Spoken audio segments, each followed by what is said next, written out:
بالله من الشيطان الرجيم بسم الله الرحمن الرحيم فلما دخلوا عليه قالوا يا أيها العزيز مسنا وأهلنا الضر وجئنا ببضاعة مزجاة فاغفر لنا الكل وتصدق علينا إن الله يجزي المتصدقين قال هل علمتم ما فعلتم بيوسف وأخيه وأنتم جاهلون قالوا وإنك لأنت يوسف قال أنا يوسف وهذا أخي قد من الله علينا إنه من يتقي ويصبر فإن الله لا يضيع أجر المحسنين قالوا تالله لقد آثرك الله علينا وإن كنا لخاطئين قال لا تثريب عليكم اليوم يغفر الله لكم وهو أرحم الراحمين.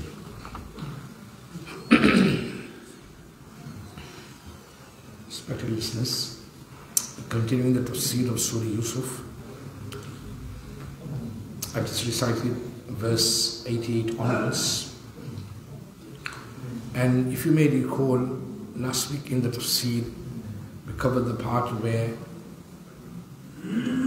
Hazrat Yaqub alayhi salatu wasalam told his sons, now go and look for Yusuf and Binyamin. And I put my trust in Allah subhanahu wa ta'ala at the end of the day. So, based on this knowledge, and he had hope in Allah, and some commentators also mentioned that through revelation, Yaqub alayhi salatu wasalam was informed that his two sons, Binyamin and Yusuf, are still alive, and therefore he created that hope and aspiration that yes, they are there somewhere, and therefore he instructed his other children to go and look for Yusuf alayhi salatu wasalam and Yaqub. This is what mentioned here now, when they entered the court of Hazrat Yusuf alayhi salatu wasalam. فَلَمَّا دَخَلُوا عَلَيْهِ, when they entered into the presence of Yusuf alayhi salatu wasalam, قَالُوا, they said, يَا أَيُّهَا الْعَزِيزُ, O minister, مَسَّنَا وَأَهْلَنَا الضُّرُّ, calamity has befallen us and our family. Calamity in the sense that we've lost two brothers. Calamity in the sense that because of the drought we have no grain, we have no money, nothing to even buy the grain. So it doesn't look like we'll be able to last for too long. Meaning they were going through a financial crisis. Just like we go through financial crisis, living crisis, we having issues, we having problems. This is not something new. It happened before as well. And that's why at that time, as Yusuf alayhi salatu wasalam instructed his people that make sure that you do not overconsume, you do not overeat. Because these first 7 years are fine, but the 7 years after is going to be very, very difficult. Now we talk about 7 years here, not 1 month or 2 months, or 6 months or 1 year. 7 years is a long time.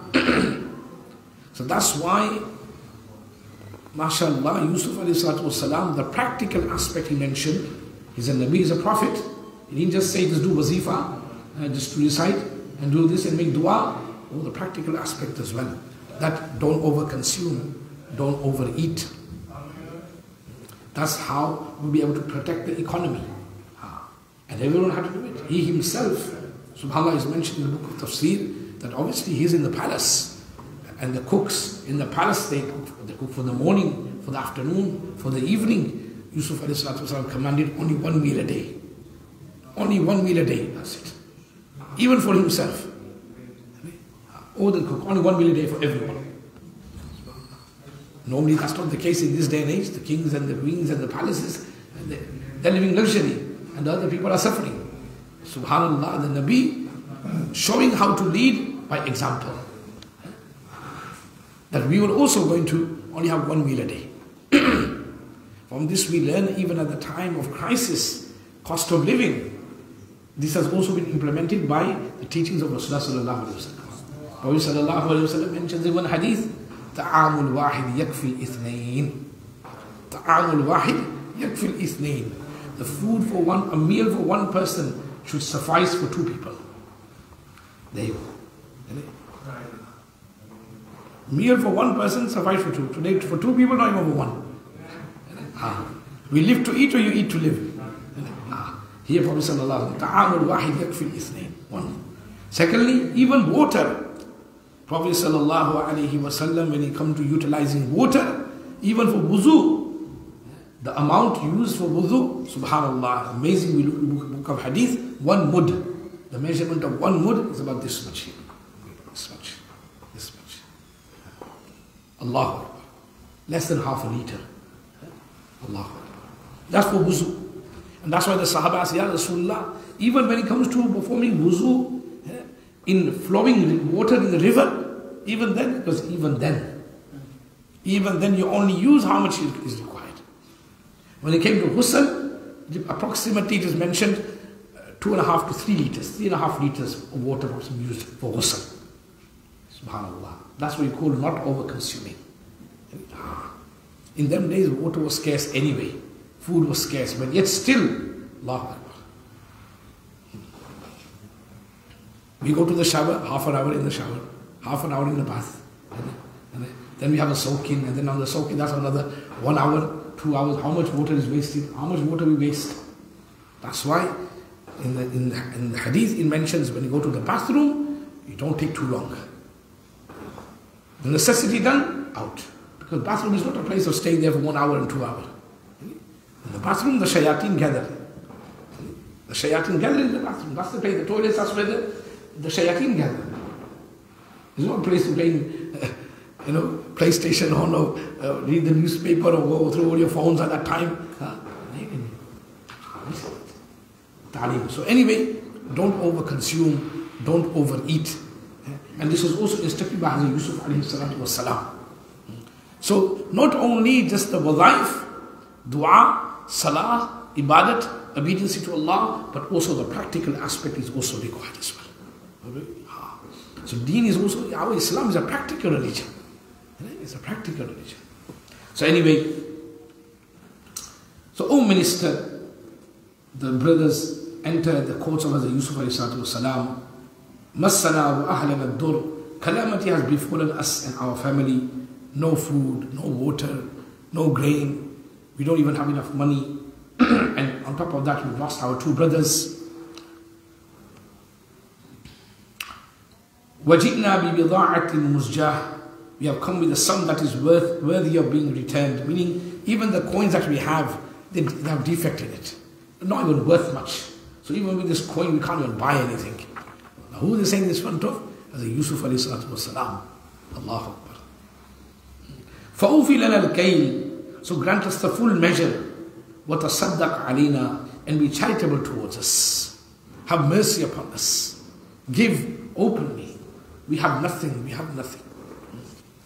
إِنَّ اللَّهَ يَجْزِي الْمُتَصَدِّقِينَ. Indeed, Allah rewards the charitable ones.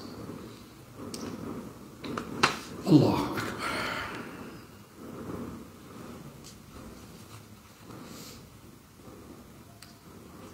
Then Hazrat Yusuf alayhi salatu wasalam, upon hearing all this, he asked the question. قَالَ هَلْ عَلِمْتُمْ مَا فَعَلْتُمْ بِيُوسُفَ. Now remember, there can be a lot of difficulty, hardship, calamity before the brothers. They've forgotten what they had done. And they only remember what happened to them. Normally we always do that. We only remember what happens to us. We forget about what we've done to others. What bad we have done to others. This is the state of the brothers. They've forgotten what they have done, the crimes they had committed. And what a big crime it was. Allahu Akbar. And throwing Hazrat Yusuf alayhi salatu wasalam in the well, and then coming back and lying to the father, and the grief and the sadness it caused the father. Allahu Akbar. Allahu Akbar. Can there be a bigger calamity, a bigger crime? They've forgotten all that. And Allahu Akbar, they mentioned all this. So immediately Yusuf alayhi salatu wasalam then reminded them. هَلْ عَلِمْتُمْ مَا فَعَلْتُمْ بِيُوسُفَ وَأَخِيهِ. Do you know what you did to Yusuf and his brother? إِذْ أَنْتُمْ جَاهِلُونَ. When you were ignorant. Allahu Akbar.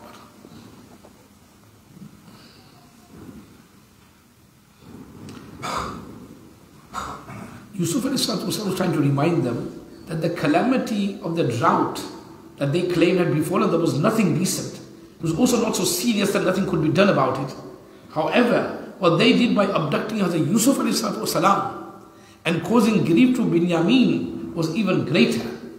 The sorrow that they caused to their father was far worse and prolonged compared to what they considered a calamity. Allahu Akbar. As soon as Yusuf mentioned this, They were surprised that this minister of Egypt, how is he aware of the entire episode between us and our brothers? How does he know?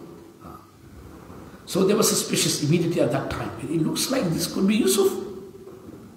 Therefore they explained, they asked, قالوا أئنك لأنت يوسف? Are you Yusuf? Are you Yusuf? Are you that same Yusuf? Allahu Akbar. He replies by saying, قال أنا يوسف. I am Yusuf. Subhanallah. وهذا أخي. And this is my brother, referring to Binyamin. This is my brother.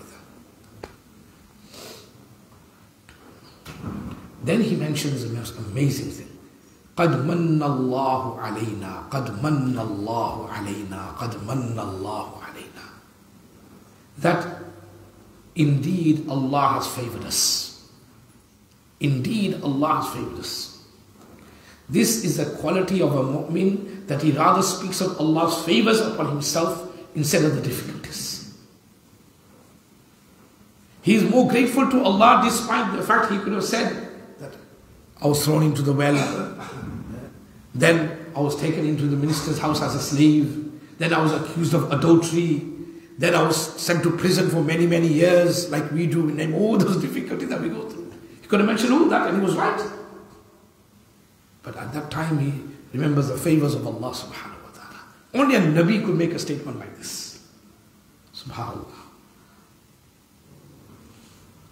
Why? لَإِن شَكَرْتُمْ لَأَزِيدَنَّكُمْ. If you are grateful to Allah, Allah grants you more. وَلَإِن كَفَرْتُمْ إِنَّ عَذَابِي لَشَدِيدٌ. And if you are ungrateful, Allah mentioned, remember my azab is very severe. Allah has given us so many things, 99 things Allah has given us. And one thing we don't have, we judge Allah on that one thing that we don't have.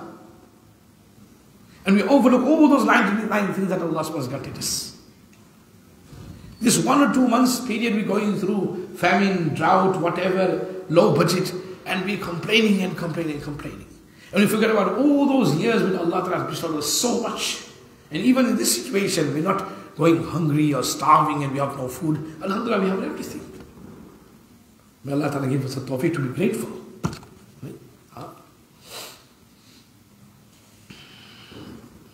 And then he mentions قَدْ مَنَّ اللَّهُ عَلَيْنَا. The fact is that whoever adopts taqwa, وَيَصْبِرْ, and is patient, وَإِنَّ اللَّهَ لَا يُضِيعُ أَجْرَ الْمُحْسِنِينَ. Allah surely does not waste the reward of those who do good. And even here he did not mention that I adopt taqwa, I am patient, and that's why Allah is rewarding me. He just mentioned a general ruling. And he did not say to his brothers as well, you have not adopted taqwa, you are not pious, you are gunagar, you are sinners. He did not even mention that. He just made a general ruling. Those who adopt taqwa, those who are patient, those who do sabr, Allah will reward them. It doesn't necessarily mean that reward will come immediately. It will come after years onwards. Allah will reward you. You may see the fruits of your labor. You may see the fruits of your hardship and difficulties 10 years after, 15 years after, 20 years after. The defamation, the be'izzati, the dishonor, the disrespect that you've gone through, despite the fact that you are on the right, you are haq, yes, it's not overlooked by Allah subhanahu wa ta'ala. A time comes when Allah rewards that person. Look at the be'izzati and disrespect as Yusuf alayhi salam went through. In the well, then taken as a slave, then accused of adultery. There was no one there. Then in the prison. But the trust was on Allah. The trust was on Allah. And Allah subhanahu wa ta'ala, from that young lad in the well, Allah ta'ala took him from there due to his taqwa and sabr to where? To the palace of Egypt. To be the minister of Egypt. Where people are bowing down before him. And that was all due to the dream that he has seen. That the stars and the moon were bowing down before Yusuf alayhi salam. So the general rule is, if you want the help of Allah, always adopt taqwa, always do sabr. Allah tabaraka wa ta'ala will reward us dearly.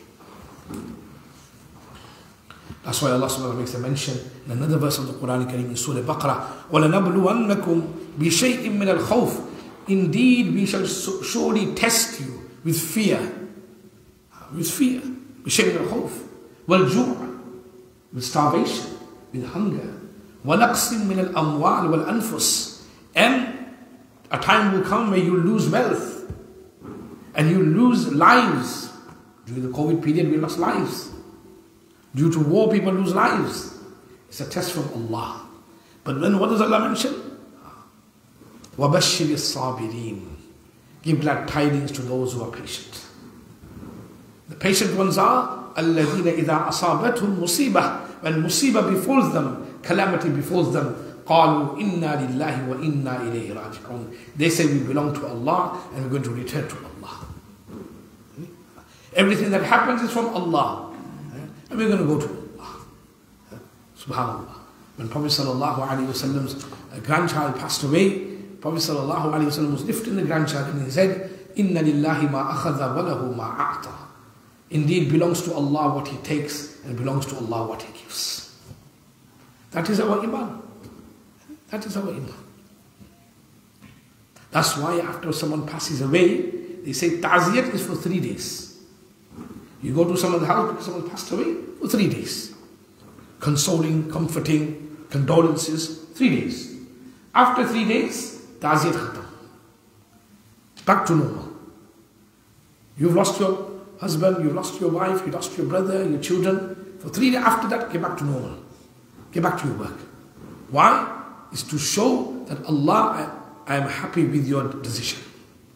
It is by your will this has happened. I'm not complaining. When you prolong it, it's like a complaint. Why this? Why it happened to me? Why my children? Why this illness? No. The lesson we learn from the story of Yusuf وَيَتَّقِي وَيَصْبِرْ. We don't complain, we don't do shikayat. After 3 days, yes. That's why we should not go to someone's house after 3 days.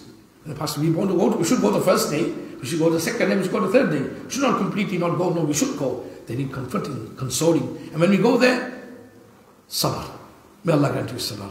May Allah grant the person who passed away, Jannatul Firdaus, maghfirat. Not sit there for 1 hour and start talking and gossiping like we do normally these days. Bad trend. Even in the Qabristan, all we do is talk. That long lost cousin, I met him today in the Qabristan. And then we're talking. We don't go to each other's houses normal times to meet our family members. And therefore, it's only the janazah time we like to meet everyone. It's wrong. Why do we meet at normal times? You can and you should be going. That's Sila Rahmi. In Islam, there's a time and a place for everything. So after 3 days, yes, we should go. We should go console, condole, everything. Sabr. And when you're there, you recite istighfar, astaghfirullah, astaghfirullah, astaghfirullah. May Allah grant forgiveness. May Allah grant support to you. If you need anything, we're here to support you. 3 days gone, then back to normal. Everyone should go back to normal. Sometimes what people do as well is amazing, is that, for example, if someone's family member passed away this year, now, for example, in November. Now, when Eid comes in Ramzan, Eid, people go on Eid day to do ta'ziyat. Allah hawla la quwwata illa billah. Because they're alone, maybe. No. Why on Eid day?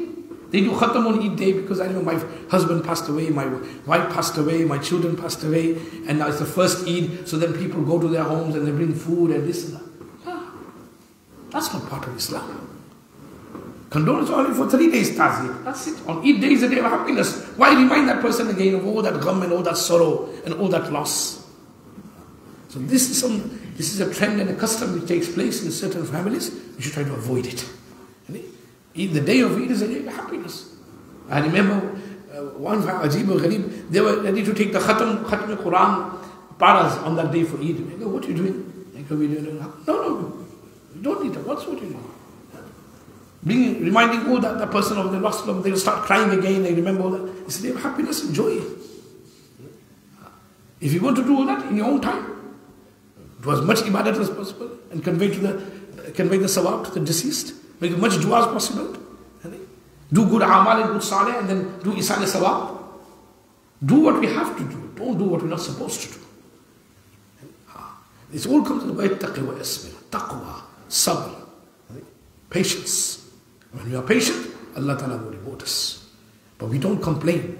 Prophet sallallahu alaihi wasallam on the departure of his son, Hazrat Ebrahim radiallahu ta'ala, tears flowed down his eyes. Subhanallah. And Prophet sallallahu alaihi wasallam would say that my heart is grieving, my eyes is shedding tears, but my lips and my tongue is silent. I am not complaining. Radha bil qadha. I am happy with the decision of Allah subhanahu wa ta'ala. It's by Him. I have to go one day as well. We all have to die one day. إِنَّكَ مَيِّتٌ وَإِنَّهُمْ مَيِّتٌ. But we have to control our emotions. Don't say anything. We get the anger of Allah subhanahu wa ta'ala. We are happy with your will of Allah. Yeah, we get sad, we grieve, we cry. That's compassion, that's love, that's mercy, that's mahabbat. Indeed. But at the same time, let's not go outside the boundaries of the Sharia. In grieving and also in happiness and joy as well. May Allah give us a tawfiq. Inshallah, we'll continue the tafsir inshallah next week. Subhanallah wa bihamdihi, subhanakallah wa bihamdika.